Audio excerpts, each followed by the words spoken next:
बार बार ये कह चुके हैं कि हम 85% हैं, हम 90% हैं, लेकिन वो कहाँ हैं ये बात अभी तय नहीं हो पाई। वो वाकई कांवड़ ले जाने वाले में 90% हैं या विश्वविद्यालयों में 90% हैं, स्कूलों में 90% हैं, ये अभी तय नहीं है। अस्पतालों में मरीज बनकर के जो दवाई के लिए तरस रहे हैं वहां हम 90% हैं, या किसी पूंजीपति की कंपनी में सस्ता मजदूर मुहैया कराने वाले हम 90% हैं, या विदेश पढ़ने जाने वाले विद्यार्थियों में। आप सबको वक्त काफ़ी ज़्यादा हो गया है, लेकिन एक औपचारिकता है इस तरह के कार्यक्रमों में।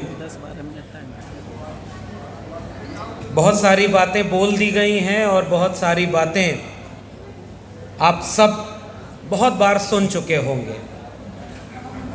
ऐसे वक्त में सबसे महत्वपूर्ण है इस तरह के कार्यक्रमों में आने का मकसद कि हम बार बार अपनी विचारधारा, अपने एजेंडे और अपनी लड़ाई को याद करते हैं, एक दूसरे से हिम्मत लेते हैं और हिम्मत देते हैं। इसलिए कई बार दोहराते हैं हम अपनी मांग को, अपनी बात को, अपनी विचारधारा को। धार्मिक किताबों में लिखा जाता है कि धर्म की किताबों को जितनी बार पढ़ेंगे कष्ट दूर होगा, लेकिन हमारी विचारधारा कहती है कि अपनी विचारधारा की बातों को जितनी बार दोहराएंगे उतनी बार कष्ट दूर होने की गुंजाइश ज़्यादा पैदा होगी। ऐसी उम्मीद के साथ आज हम जिस दौर में यहाँ पर खड़े हैं, ये एक तरफ सुकून भरा भी है और दूसरी तरफ मुश्किल भरा भी। सुकून इस बात का है कि जब इस मुल्क में इस बात का इम्तिहान होना था कि कुछ दिन पहले जमहूरियत में लोग वोट देकर के तय करना था कि कौन देश में हुक्मरान बनेगा और वो इस देश को इस मुल्क के आईन से चलाएगा या उसे बदल देगा। इस तरह के जन आंदोलनों का, सामाजिक संगठनों का और ऐसी तमाम बैठकों का ये प्रतिफल है कि संविधान को बदलने की बात करने वाले कमज़ोर इतना हुए हैं कि अब उन्हें भी सहारे की ज़रूरत पड़ी है। अब संविधान बदलने की बात करने के पहले संविधान पर माथा झुकाकर तब शपथ लेने गए। ये इस तरह के कार्यक्रमों की ही और इस तरह की वैचारिक गोष्ठियों की ही मैं उपलब्धि मानता हूँ। दूसरी बात ये कि जब से ये सारे लोग फिर से सत्ता में आए हैं, इसका मतलब ये है कि विचारधारा की लड़ाई अभी अधूरी है और उसे लड़ा जाना है और वो मुद्दों के आधार पर लड़ी जाएगी। और ऐसे मुद्दे जिसमें हम बार बार ये कह चुके हैं कि हम 85% हैं, हम 90% हैं, लेकिन वो कहाँ हैं ये बात अभी तय नहीं हो पाई। वो वाकई कांवड़ ले जाने वाले में 90% हैं या विश्वविद्यालयों में 90% हैं, स्कूलों में 90% हैं, ये अभी तय नहीं है।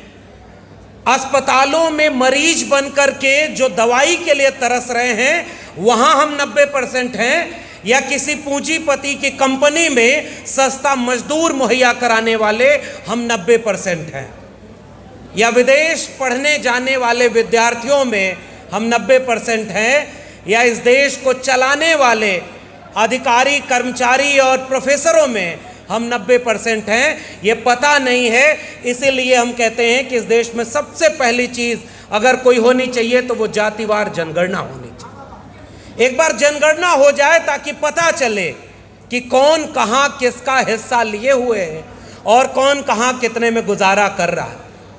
इंटरनेशनल लेबर ऑर्गेनाइजेशन एक रिपोर्ट अपनी जारी करता है और उस रिपोर्ट में पता चलता है कि 1% से भी कम अरबपति दलित समाज के हैं।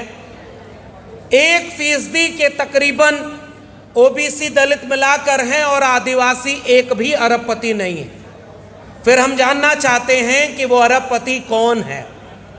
2023 के आखिरी दिनों में ऑक्सफैम की रिपोर्ट आती है जो ये कहती है कि 1% आबादी के पास 40.5% संपत्ति का कब्जा है और 3% संपत्ति पर 50% लोग गुजारा कर रहे हैं। हम ये जानना चाहते हैं कि वो 50% लोग कौन हैं जो इतने बदहाली में गुजारा कर रहे हैं। मंदिरों में तो शोर है, असली दुआएं तो अस्पतालों में सुनाई देती हैं, जहां दवाई नहीं है, इलाज नहीं है। और इस देश में आंदोलनों के नारे हुआ करते थे कि रोटी कपड़ा सस्ती हो और दवा पढ़ाई मुफ्ती हो। लेकिन आज के वक्त पढ़ाई और दवाई दोनों महंगी कर दी गई है। आज ही बजट पेश हुआ है, किसानों को 5.5% 2014 में बजट का हिस्सा मिलता था और इस बार वो घटकर 3% हो गया है। शिक्षा पर बजट घटते घटते पिछले 10 साल में आधा हो गया है। हथियारों को खरीदने का बजट बढ़ाया गया है और सबसे ज्यादा बजट उन्हें दिया गया है जिनकी बैसाखियों के सहारे कोई तीसरी बार प्रधानमंत्री बनकर बैठा है, अपनी कुर्सी बचाए सके, इसलिए उन बैसाखियों को बजट दिया गया है। ये बजट की भाषा ही ऐसी है जो आम लोगों को समझ में नहीं आएगी। और ऐसे वक्त में उसी संसद में खड़े होकर कहा जा रहा है कि पुरानी पेंशन अब इस देश में नहीं मिलेगी, शिक्षा का अधिकार नहीं मिलेगा। जिसके जेब में पैसा होगा उसके बच्चे अच्छे स्कूलों में जाएंगे और जिसकी जेब में पैसा नहीं होगा उसके बच्चे अच्छे स्कूलों में पढ़ाई नहीं कर पाएंगे। और हम जानते हैं कि जिस समय यह बात हो रही है वही दिल्ली विश्वविद्यालय कहता है कि हम अपने यहाँ मनुस्मृति पढ़ाएंगे और ताकि वहां पर विवेक पैदा हो और पुरानी परंपरा में लोग जान सके कि भारत में भी कानून की एक किताब थी और उस पर क्रिटिकल एनालिसिस करेंगे। ये इस तरह के जन आंदोलनों की ताकत है कि उसके अगले दिन ही जिस अखबार में खबर छपी थी पहली बार कि दिल्ली विश्वविद्यालय मनुस्मृति पढ़ाएगा, दिल्ली विश्वविद्यालय का कुलपति उसी अखबार के पत्रकार को फोन करके कहता है कि हम मनुस्मृति नहीं पढ़ाएंगे और हमारा ये बयान अखबार में छाप दीजिए वरना हमारी कुलपति की कुर्सी भी कहीं चली न जाए। वो ताकत इस तरह के संगठनों और ऐसे कार्यक्रमों से आई है, इसलिए मैं आपको बधाई देना चाहता हूं।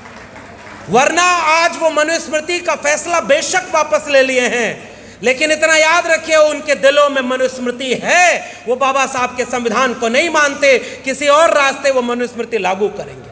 और मनुस्मृति लागू करने की जरूरत ही कहां बची है। अब उन्हीं विश्वविद्यालयों में जो सिलेबस बनाया गया है, एनसीईआरटी की किताबों में जो सिलेबस बनाया गया है, उसी विश्वविद्यालय में 300 रामायण के रामानुजन का उसे सिलेबस से निकाल दिया गया। प्रोफेसर कांचालैया की किताबें उसी विश्वविद्यालय से निकाल दी गई। उसी विश्वविद्यालय से महाश्वेता देवी का उपन्यास जो आदिवासी महिलाओं के शोषण पर था, द्रौपदी, उसे निकाल दिया गया। और अब मनुस्मृति पढ़ाने के लिए क्रिटिकल सेंस डेवलप करने का तर्क लेकर आए। अगर आपका आंदोलन कमजोर होगा तो वो प्रयोग जो तालाब में पत्थर डालकर किया गया था वो फिर से लागू कर दिया जाएगा और इसलिए खतरा है। लेकिन वो लागू हो चुका है क्योंकि किसी और रूप से एनसीईआरटी की किताबों में, अब एनसीईआरटी की किताबों में जो दंगे हुए वो नहीं पढ़ाए जाएंगे। एनसीईआरटी की किताबों में प्राचीन काल हिंदू काल होगा, मध्यकाल मुसलमान काल होगा और आधुनिक काल में कहा जाएगा कि जाति व्यवस्था उत्पन्न हो गई थी। एनसीईआरटी की किताबों में सारा सिलेबस बदल दिया गया है। आप कहते थे अशोक का राज, अब वहां पर भी सिलेबस बदल दिया। जो स्कूल में पढ़ने भी जाएंगे उनको आप क्या पढ़ाएंगे, ये तो हम बचा ही नहीं पाए।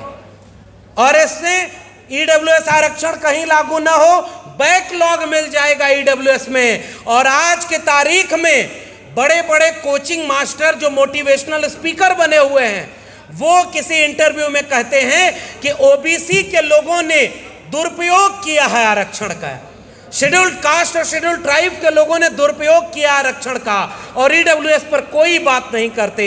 और मेरिट की तर्क चला जाता है जब 3 नंबर पर जिस परीक्षा में ईडब्ल्यूएस के कटाव गई उत्तर प्रदेश के नर्सिंग एडमिशन में, वहां पर एससी एसटी के कटाव 50 नंबर के ऊपर थे।